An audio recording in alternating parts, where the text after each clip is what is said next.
Alright, so right now we're going to look at the tool on the cdmHUB called Laminate Failure Analysis, Progressive and Envelopes. It can be found at cdmhub.org/tools/progfail. If you go to that page, you can see kind of a brief description of what the tool can do. It's a relatively simple tool as far as laminate composite analysis, but it can be relatively useful in a classroom environment to say let the students check solutions or maybe get some answers to help them debug maybe their own codes. So we're going to go ahead and launch the tool and take a look at the options we have. So first thing I'll do is I'll make it a little larger so it's easier to work with. So the first tab we get is this execution settings. Here you get to choose whether or not you want to use a GUI or the text block to do your inputs. So since this is our first time using it, we'll use the GUI because that'll let us just fill in some text boxes for how we want to for the layup for the problem we want to try and solve. And then after you've run this a couple of times, you may be able to start using the text block input, which the GUI will generate and pass to the code that actually does the solutions. And this input will just let you maybe do things a little bit faster once you get the hang of how it looks. And the first thing we'll do, we're not going to worry about verifying the input. This runs it and checks if there are any errors, but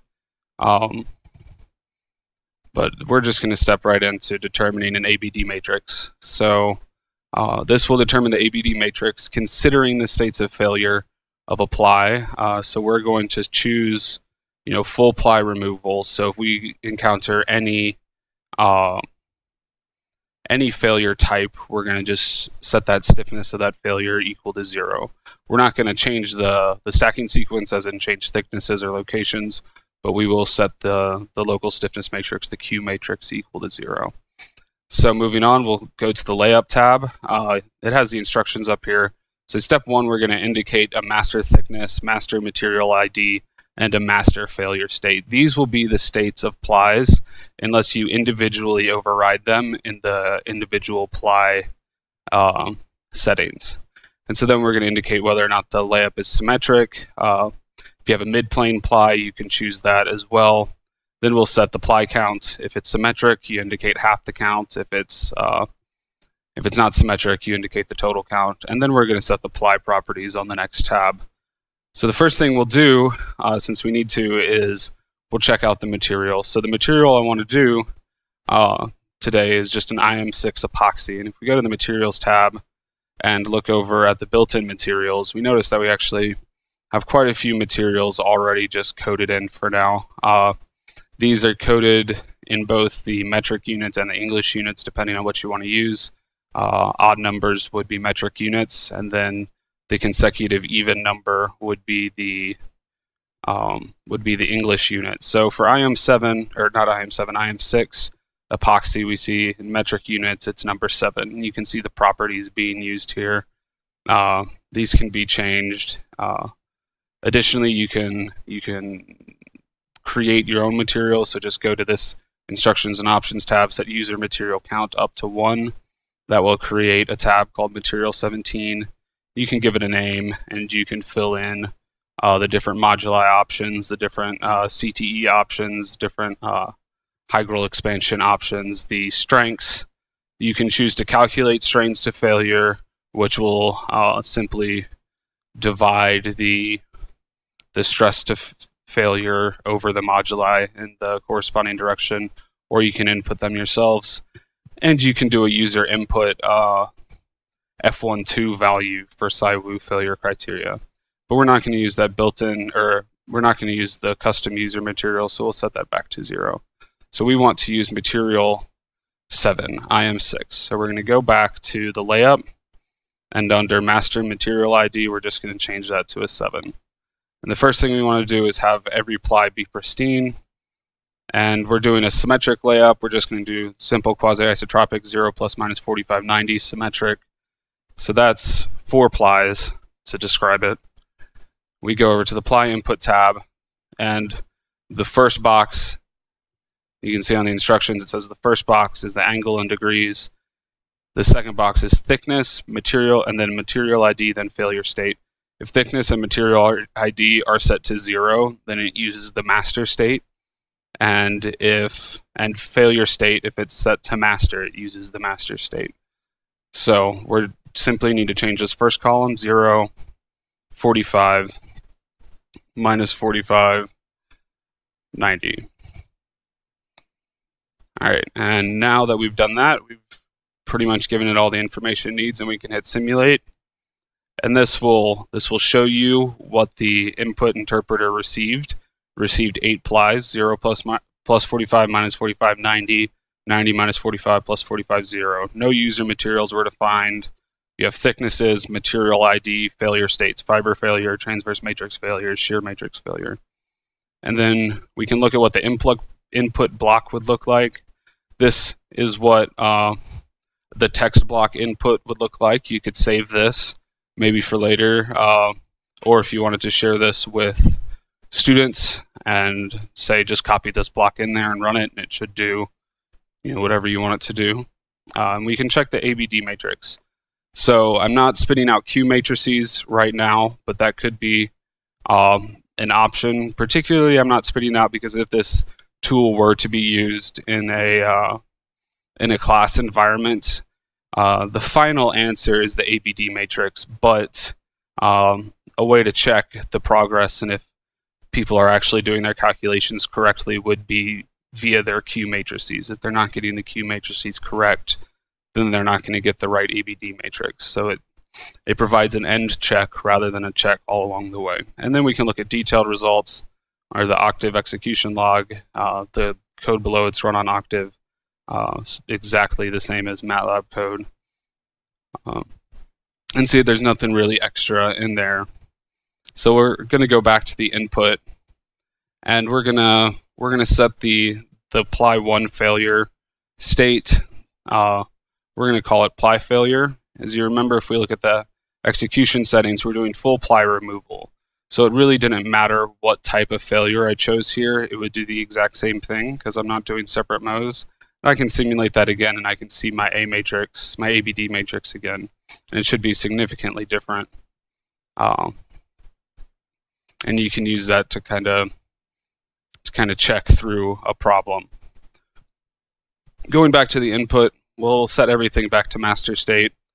We're going to go back to execution settings, and now instead of determining the ABD matrix, we're going to determine a failure envelope. So we're still going to do this stiffness reduction method will allow you to determine failure envelopes after a certain failure state has occurred. But for now, since we have everything pristine, it doesn't really come into effect. Choose where to check for ply failure. This could be different in your class or with however you're doing your problem. If you want to just simply check the midplanes, or if you want to check the top and bottom surfaces of plies to see if those exceed the failure criteria, and how the SIWU coefficient is calculated. So you can either set it to 0, set it as calculated by the fiber directions only, the matrix direction only, some combination, or user input. If we do user input, that'll come from the material definitions where they include an F12 already. So we'll set that back to this one. And we just hit simulate, or we can check out the failure envelope settings. This is going to move around between 2 loading components. So if we choose NXX and NYY, we'll determine the NXX NYY failure envelope. We can determine other failure envelopes, but generally this is the most interesting one to plot. So we'll launch it, and you can see it running, and it'll give some inputs along the way. So it checks different combinations of those loadings and gets the failure ratio to first ply failure. And then we can go down to the failure envelope plot, and we can see these different envelopes. You click this little arrow, and you'll be able to see the different criteria that produced each different shape. So this plot can be saved through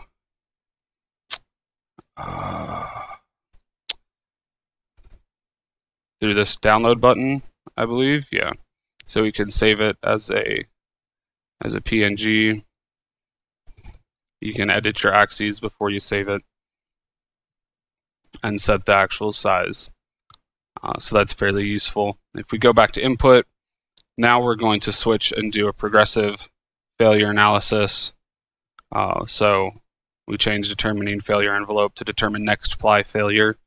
So we're not doing automatic progressive, but really you'll run it, determine the next ply, check if it failed, change your input, run it, check the ply that failed, and this will let you do it kind of iteratively and see it working as you go.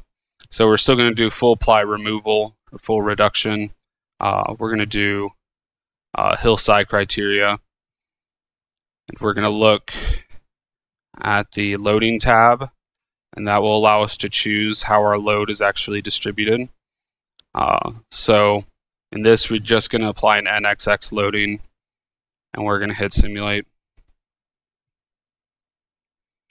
And this is where the detailed results become actually extremely useful. So we can look at the fact that it tells us failure has occurred in 2 plies, mainly ply 4 and ply 5. That's our 90-degree failure. So I'm going to go ahead and mark that value down. NXX equals 1 loading. We had 90s failed with a load ratio of 4.2698 E plus 0.5. Additionally, when we're doing the progressive failure, we can look at the relative global strains, the local strains in each ply, and again, you can hit this arrow to see the legend, or the global stresses, and you can hover over for detailed values, or the local stresses. And again, you can hit the arrow to see the exact descriptor. So going back, we're going to mark our 90-degree plies as having failed in transverse matrix failure. So back to the input block, to the layup, our 90-degree plies, transverse matrix failure. And we can just hit simulate again. And now it's telling us, as expected, that ply 2, ply 3, ply 6, and ply 7 failed in shear matrix failure. So that's all of the 45 degrees, the 45s and the minus 45s. And we can mark out that loading ratio. And we can go back again to our input block and change those for shear matrix failure. Simply hit simulate again. And we get that failure has occurred in 2 plies, and this is the final failure, and the zeros, the 90-degree failure, or not the 90-degree failure, the 0-degree failure, the fiber failure, and it you can see has a much larger loading ratio. If we go back, we're going to set all of our plies back to the master state, aka the pristine state. And we're going to change our loading condition this time to be an MXX loading.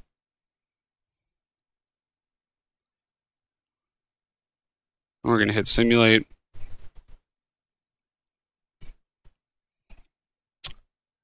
And as we expect, under an MXX loading, we actually don't get a symmetric failure. So we get ply 1 in fiber failure with a loading ratio of 159.54. So now we notice if we want to go back and continue doing some progressive failure, our layup is no longer symmetric. So this could be where using the input block actually becomes rather useful. But we will go ahead and uncheck the symmetry constraint. We have to put our ply count up to 8.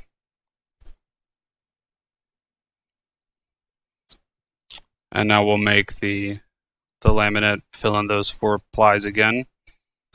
If you were copying the text block input, you wouldn't have to do this, as it generates the input as if it's always a general laminate, not necessarily symmetric or asymmetric. We'll choose fiber failure for layer 1, and we'll simulate again. And we see ply 2 in shear matrix failure. Let me pull this up with a loading ratio 48.856. Going back to ply 2, we'll set it as shear matrix failure. Simulate again. Ply 3, shear matrix failure.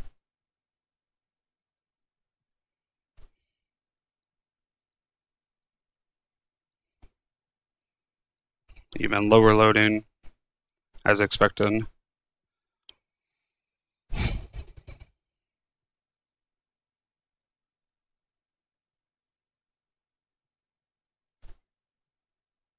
Ply 4, transverse matrix failure.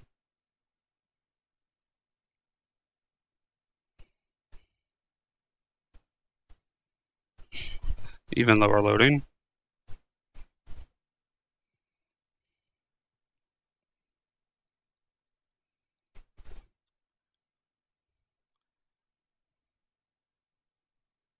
And we can keep going, but you see kind of as expected, the failures happening kind of as expected. But one thing we can do, which could be relatively interesting, is we go back to our first execution of this failure using this tab along the bottom. You can see the results of each simulation you've done. And we can start looking at the local stresses in each ply. So this is where checking fringes versus checking midpoints can make a difference for the stresses. And we see this is the stress in the S11 stress, the axial stress. And in ply 1 and ply 8, or I believe ply 1 is the lower one in compression. Ply 8 is the one in tension. So we're feeling this lower ply in compression as we expect. We can move straight to the next simulation. You see that ply is now deactivated, no stiffness anymore, and we actually fail the next ply. You can see its stress is going to 0 as the stiffness matrix is no longer contributing to the laminate stiffness, and you can see how the stresses change over time. Now we can go back and look at this for the